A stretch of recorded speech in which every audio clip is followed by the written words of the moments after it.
তাদের কলিজা থরথর করে কেঁপে উঠবে। সাথে সাথে আমি আশা করব যে আমার ছোট ভাই মুফতি ফয়জুল করিম সহ বিভিন্ন ওলামা ইকরামরা তারা কিন্তু আজকে অত্যন্ত মূল্যবান আলোচনার মাধ্যমে এটাও ভয় করছেন যে এর ভিতরে কোনো ষড়যন্ত্র, বদমাইশদের ষড়যন্ত্র এর ভিতরে যেন না ঢুকতে পারে। এ ব্যাপারে আমাদের সকলের সতর্ক থাকতে হবে এবং আল্লাহর কাছে দোয়া করতে হবে এবং সাথে সাথে আমাদের ঐক্য মজবুত থাকে এ ব্যাপারে আমাদের সমস্ত ওলামা ইকরামদের এ ব্যাপারে কিন্তু কঠিনভাবে নজর রাখতে হবে।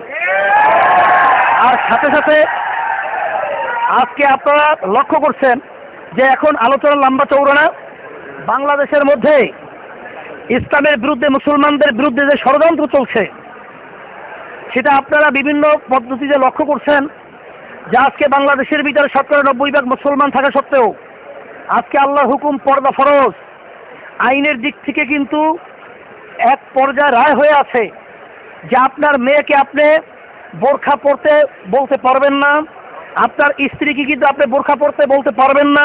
আইনের দিক থেকে বাংলাদেশের এটা কিন্তু সম্পূর্ণভাবে বেআইনি এবং আপনাকে এই কাজ, এই কথা বললে আপনাকে জেলে যেতে হবে।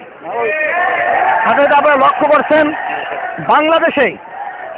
বাংলাদেশে যেই শিক্ষানীতি বর্তমানে সরকার বাস্তবায়নের জন্য চেষ্টা করছে, যেটা শিক্ষা কমিশন নামে রাখা হয়েছে, কুদরতি ঘোড়া শিক্ষা কমিশন, যেই কমিশনের ভিতরে বলা হয়েছে একমুখী শিক্ষা চলবে। এই শিক্ষার মাধ্যমে কওমি মাদ্রাসা সহ দিনী যে শিক্ষাগুলো আছে, শিক্ষা প্রতিষ্ঠানগুলো আছে, এগুলো ধ্বংস করার, বন্ধ করার একটা প্রক্রিয়া কিন্তু হাতে নিয়ে নাস্তিকরা সামনে অগ্রসর হয়েছে।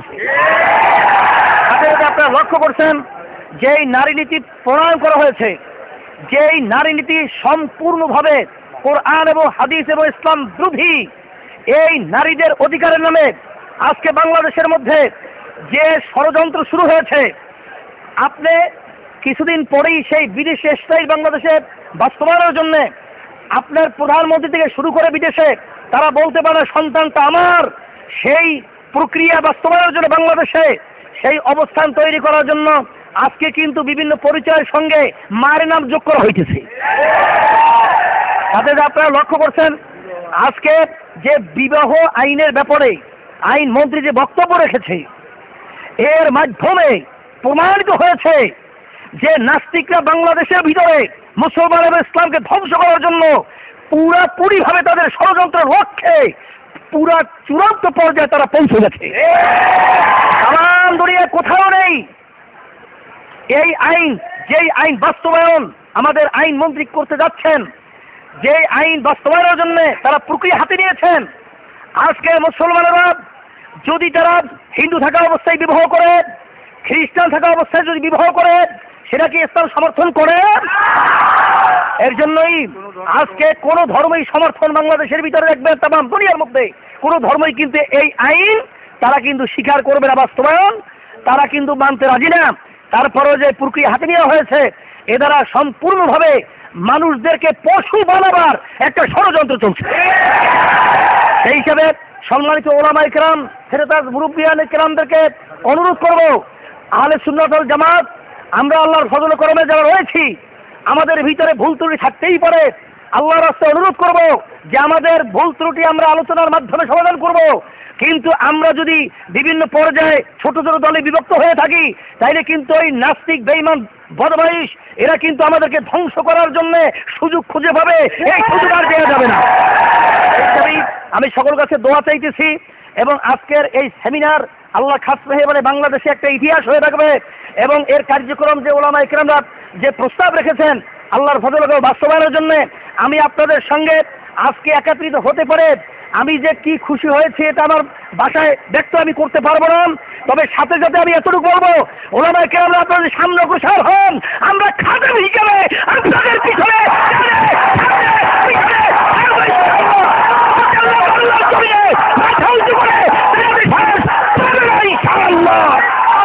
ব্যক্ত করে আমি আমার আলোচনা শেষ করছি।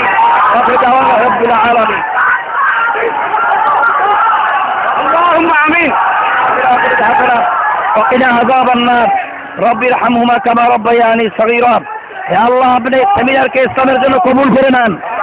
হে আল্লাহ, এই সেমিনারকে আল্লাহ বাতিলদের বিরুদ্ধে আল্লাহ আল্লাহ কঠিনভাবে আমাদের অবস্থান নেওয়ার তৌফিক দান করেন।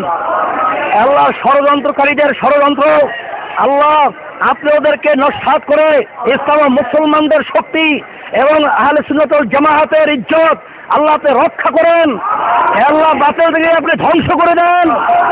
ইসলামের বিরুদ্ধে মুসলমানদের বিরুদ্ধে যে ষড়যন্ত্র চলছে, ষড়যন্ত্রকারী নসিবে হেদায়েত দিন, নাহলে ওদেরকে আপনি ধ্বংস করে দেন। আল্লাহ, ওদেরকে আপনি ধ্বংস করে দেন। সুবহানা রাব্বিকা রব্বিল ইজ্জাতি আম্মা ইয়াসিফুন ওয়া সালামুন আলাল মুরসালিন আলহামদুলিল্লাহি রাব্বিল আলামিন।